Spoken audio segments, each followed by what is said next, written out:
Sheebah soka ulirize kano. Uliriza ko soso producer muzanyire muliri eddoboozi lya soso yimba eri eggono. Eri.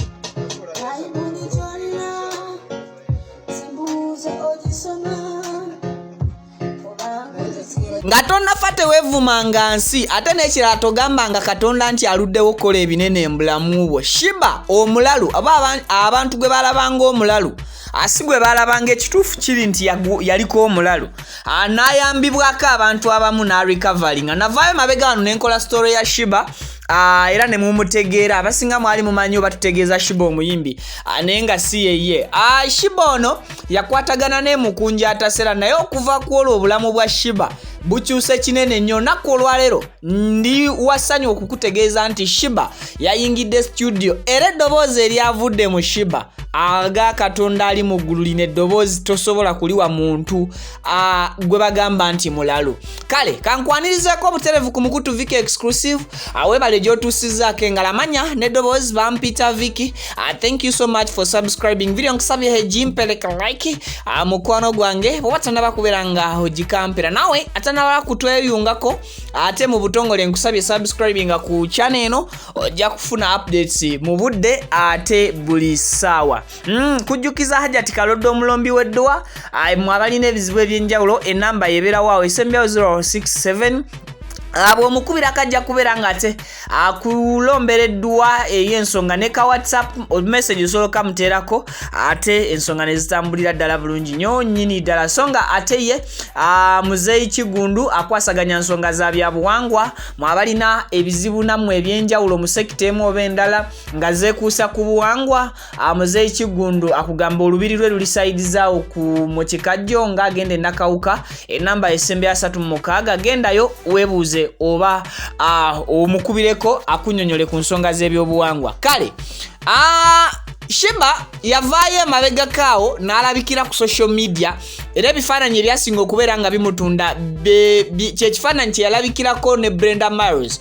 Brenda Miles season 2 ngenda gituuma season 2 lwa nsonga nti Brenda Miles lwe yava e Dubai bwe yatuuka ne Uganda naggwako oba n'abula.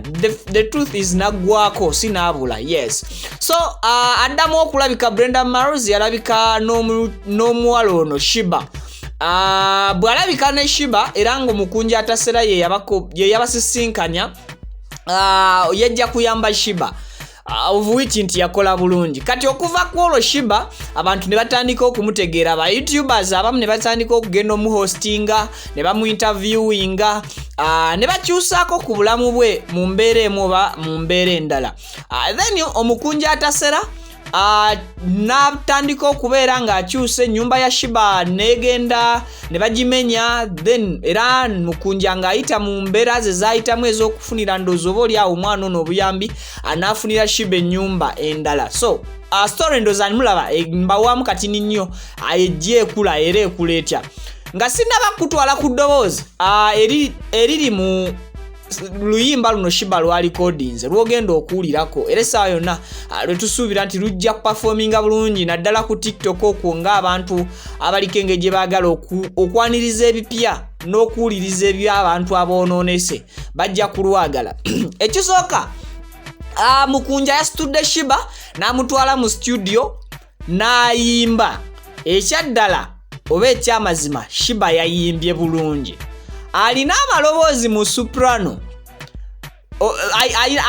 ayimba soprano naawe n'owulira ddala nti Sheebah bw'aba teyagwako buzoole oyinza obutakkiriza nti ono omwana teyali muyimbi kuva mbuto bwe.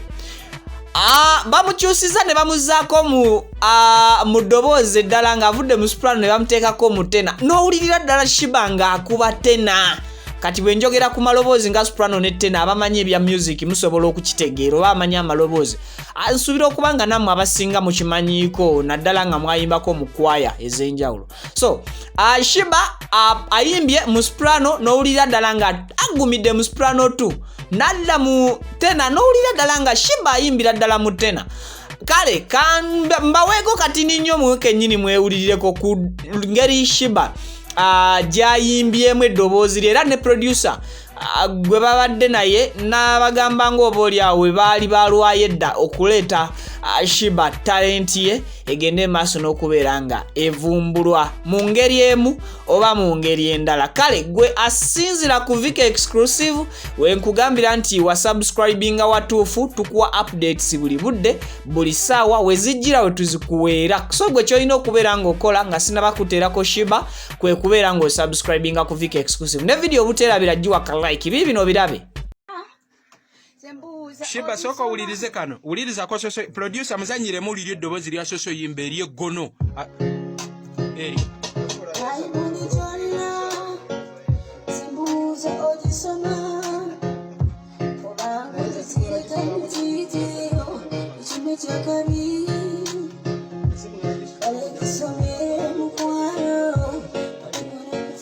producer njagala kati gundi enavaayo bulungi bite bannayi Oluyimba omwana ayimba mwali mwamulisayo nadda temaje muliko agenda Sheebah maje muliko temuna serious basajja mmwe kasatu mulese era Oluyimba olaba linda Sheebah oliwulidde ery'eggono eryo ky'okubi ekyo ery'eggono ly'oteekamu ekyo kuba njagala tuteekemu buli obwo backup si buli